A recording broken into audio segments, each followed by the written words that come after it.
पंजाबी प्रचार वेखण वाले जिन्ने भी साडे व्यूअर हैं उन्हां सब नूं सत श्री अकाल, नमस्ते, अस्सलाम वालेकुम। असी इस वेले जिहड़ा हैगा ओह घंटा घर मौजूद हाँ। लायलपुर का जो भी नाम आंदा हैगा तो सब तो पहले घंटा घर की गल हुंदी है। सर जेम्स लॉयल जिन्हां ने फैसलाबाद नूं लायलपुर बनाने दे विच उन्हां दा किरदार सी। उस तो बाद फिर जिहड़ा ओह फैसलाबाद बनाया गया। लेकिन जिहड़े साडे वडके हैगे ने ओह हले भी इहनूं लैलपुर ही कहंदे ने कि असीं लैलपुर जाना हैगा। साडे नाल जसविंदर भाई जी मौजूद ने, उन्होंने घंटा घर पहली दफ़ा देखिया हैगा फैसलाबाद आके लायलपुर आके, तो उन्होंने एक्साइटमेंट लैवल जोड़ा है मैनू नज़र आ रहा सी कि साढ़े वास्ते तो एक आम चीज़ है, अस तो रोज़ लंघी दा रोज़ देखी दा है। लेकिन जो उन्होंने देखा घंटा घर तो वो देख के उन्होंने जो जज्बात से वो उन्होंने को पुछते हैं। जसविंदर भाई बहुत शुक्रिया, तुम सानू अपना टाइम दे रहे हो।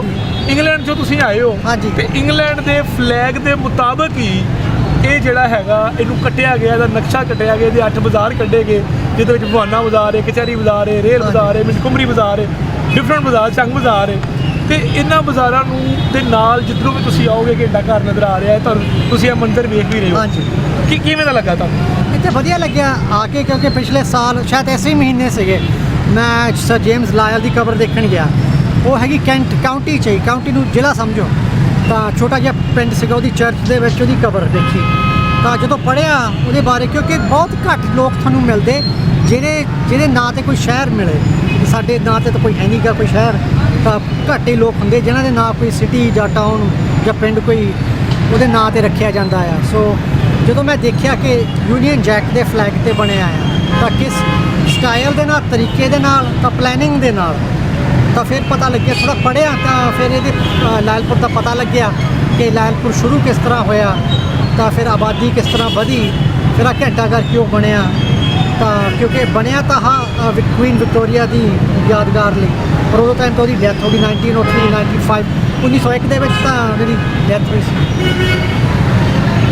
अच्छा, मैनू तुसां ये दसो कि जो तुसीं लायलपुर का यूट्यूब के उपर या पिक्चर्स के उपर क्लॉक टावर में वेखते सी, तो उदों जो तुहाडा माइंड दे विच स्कैच बनता सी कि यार इवें दा होएगा, हाँ जी, उवें दा ही है। जिद्दां मैं काफ़ी यूट्यूब वीडियोज़ भी देखी आया, पर मैं सोचा सीगा कि शायद ये तो बहुत उच्चा होगा, क्योंकि स्क्रीन पर वैसे ही चीज़ां साइज़ का पता नहीं लगता है, पर हुण आके पता लगता। क्योंकि मैं एक गल देखी ब्रिटेन की, इन्होंने क्लॉक टावर्स काफ़ी बनाए हो। मैं जोधपुर भी देखा, मैं लखनऊ भी देखा, तो होर बहुत जगह तो इन्होंने बनाए।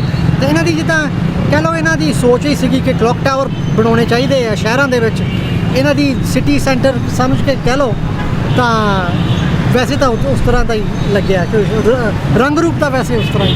अच्छा, ओवरऑल फैसलाबाद का की गैस्चर है, इसके लोग किवें दे ने, मतलब बिजी शहर तुसीं कह लो या तुसीं इहनूं, क्योंकि फैसलाबाद दे नाल सिर्फ घंटा घर नहीं, इहनूं एक इंडस्ट्रीयल सिटी भी आखिया जांदा है। उस तो बाद इहनूं जिहड़ा हैगा वो मज़ाह दे नाल, शुगल मेले दे नाल, जुगतबाजी दे नाल, उहदे नाल भी बहुत ज़्यादा जोड़िया जांदा। तुहानूं कोई इवें दी फीलिंग आई इत्थे वैसे जिस तरह तुसीं कहा कि कॉमेडियंस काफ़ी फैसलाबाद तो उठे आ, तो कवाल भी बहुत इत्थे पैदा होए। वैसे तो अपने जलंधर दे असीं तुहानूं थोड़े चिर लई दित्ते हो तां वो वापस ले लैणे असीं। पर इन्हां दी मैं गल देखी, बाज़ार बहुत बिजी, तो बहुत जिद्दां तुहानूं पता लगदा कि बाज़ार इस शहर की जान है।